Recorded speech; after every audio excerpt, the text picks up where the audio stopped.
근데라도 나중에는 석주 이상용 선생의 영향을 받아서 이제 개화된 의식을 갖고 그리고 만주로 망명해서 백화일기를 남기는데 독립운동사 연구의 중요한 체계 백화일기라고 하는 것이 거기를 통해서 이 삼원보 그 유아연 삼원보에 있었던 신흥강습소의 개교나 진행 과정을 그 책을 통해서 많이 알 수가 있게 됩니다.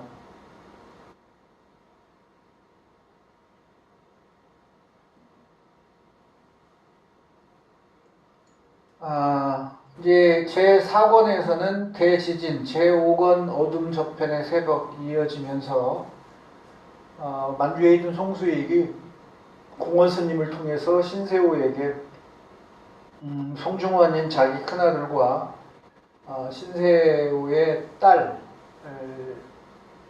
원려비가 있고 하여비가 있는데 그 두 딸 중에 하나 큰딸에게 이제 혼인을 맺자고 하죠. 그런데 여기서 참 중요한 것이 뭐냐면 신세호도 독립운동을 지금 나름 국내에서 하고 있고 또 자기의 친구이자 같은 글벗이었고 동지인 송수익이 지금 만주로 가서 독립운동을 하잖아요. 그러면 언제 죽을지 모르는 상황이에요. 그런데 신세호나 이 송수익은 자기 자녀들을 혼인을 맺어서 그런 걸 이어가게 한단 말이에요. 그래서 이런 것들은 만약에 내가 부모였다면 상당히 어려웠을 거라는 생각이 들어요. 그리고 이게 실제 역사에서는 이 녹천 고강순 의병장에서 활동했던 이 고강수 선봉장이 있는데 이 고강수 선봉장과 우리 이 전북의 정제 이석영 의병장 꽤 유명한 의병장인데 두 실제했던 의병장들의 아들과 딸이 결혼을 맺어요. 또 하나는 고강순의 딸, 고강순은 나중에 연곡사에서 이제 일본군과 전투를 벌이다가 순복하십니다. 그리고 이 기산도, 이 고강순의 딸과 기산도라고 하는 독립지사가 결혼을 이제 애국지사가 결혼을 하게 되는 걸 통해서 보면 이분들은 참 강심장이었던 것 같아요. 왜냐하면 이런 현장 속에서 언제 죽을지 모르는 그런 자녀 남자들에게 딸을 보낸다는 게 쉽지 않을 거 아니에요. 그런 측면에서 보면 바로 이 송수익과 신세호는 실존 인물이 아니라 소설 속의 가공의 인물이지만 둘의 자녀들을 이렇게 혼인을 맺게 하는 장면이 실제 했던 거를 연상하게 하는 그런 부분이 나타납니다. 자, 이제 독립의금부의 활동 중인 임병서가 만주로 피신하기를 원한다라고 하는 것은 경술국시 이후에 이제 국내에서 활동하는 게 비밀 조직이 독립의금부가 있었어요. 그게 바로 퇴인 의병의 면함 최익현과 함께했다가 체포돼서 대마도에서 이제 면함 최익현 선생이 순국하자 장례 위원장이 돼서 면함 선생의 유해를 모시고 왔던 저는 임병찬이고 그러고 나서 이제 풀려난 뒤에 임병찬 선생이 독립의금부를 결성하죠. 대한독립의금부 총사령에 임명이 됩니다. 경술국시 이후에.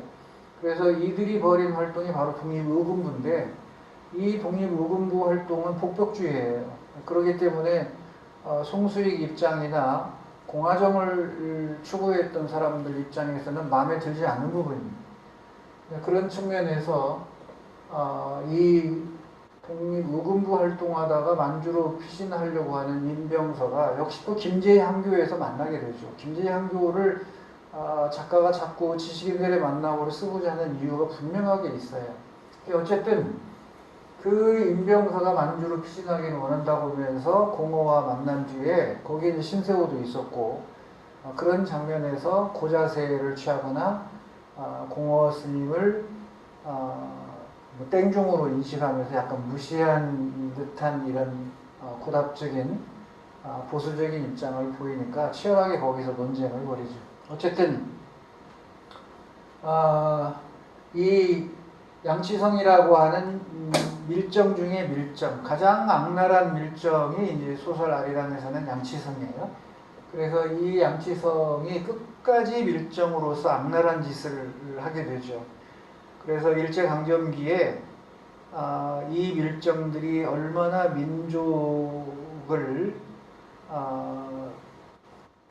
민족이 아픈 현실에서 더 아프게 한 것들이 밀정들이 아니었어요. 그래서 그걸 대표적으로 표현해 준 게 바로 양치성입니다. 그래서 양치성이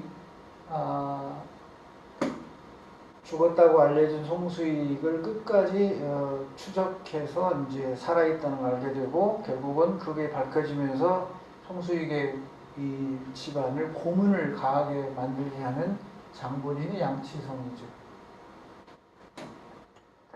그 다음에 이제 멀고 추운 땅 제4권에서 만주에 있는 송수익에게 군자금을 전달하러 이제 기차를 타고 떠나는 공허가 이제 등장합니다. 그래서 만주에 가서 마차를 타고 가다가 대종교의 한법린을 만나죠.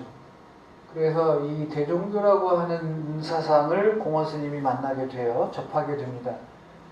우리 독립운동사에서 대종교의 중요성은 뭐 아무리 강조해도 지나침이 없습니다.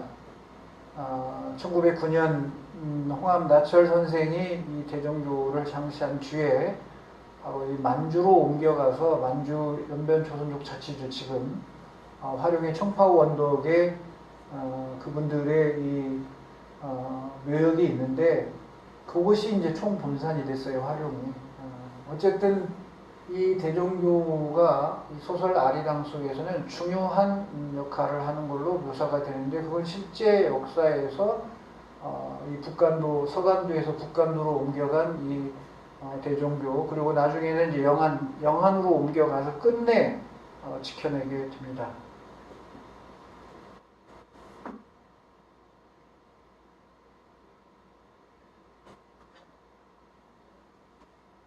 그런데 여러분 뭐 대종교도 역시 이 한 몸 한 몸이 조선인이다라는 말에 이제 대종교에 관심을 갖게 되죠. 자, 그리고 강골댁의 중요한 아들 중에 하나가 바로 지삼출인데, 방대근인데, 방영근은 하와이로 갔고, 그리고 막둥이인 이 방대근은 우리 독립운동사에서 독립군이 갔던 모든 길, 여정, 과정, 변화된 것을 다 포함하고 있는 인물이 방대근이에요. 그래서 방대근은 소설이 끝날 때도 죽지 않고 살아남는 인물이고, 방영근도 마찬가지입니다. 하와이로 갔던 방영근도 죽지 않고 살아남게 되죠. 그래서 이 방대근은 바로 이 신흥무관학교를 졸업하게 됩니다. 그래서 신흥무관학교를 졸업한 무관으로서, 장교로서 졸업을 하고, 그리고 이 이후에 독립군으로서 또 광복군으로서 끝까지 해방될 때까지 변하지 않고 독립운동에 헌신한 인물로 나타나게 되죠.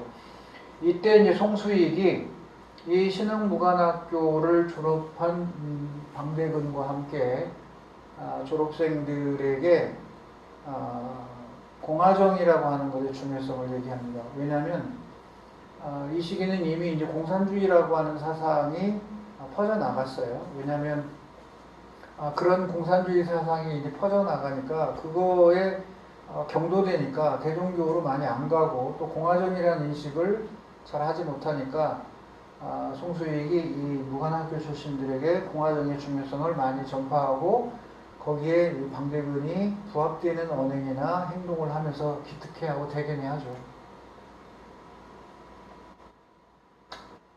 자, 이제 소작을 잃고 김제 이 호남평야에서 살던 민초들이 바로 이제 만주로 떠나는 장면이 묘사가 됩니다. 신세호 동네인데요.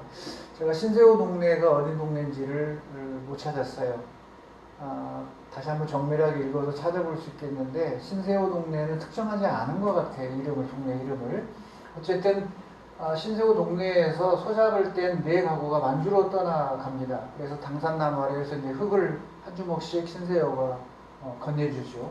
그래서 이 부분을 통해서 만주 이민사를 연상하게 이제 하는 거죠. 그래서 만주에 살고 있는 오늘날의 우리 제중동포들의 뿌리, 그 대부분의 뿌리들이 바로 이렇게 고향을 떠나서 살기 위해서 만주로 간 생계형의 만주 이민, 그리고 경술국치 이 전후에 독립을 위해서 떠난 그런 만주 또 이민, 여러 형태의 만주 정착을 들 수가 있는데 그 중에 하나가 바로 신세호 동네 사람들이 떠나는 걸 다루었다고 하는 부분이에요.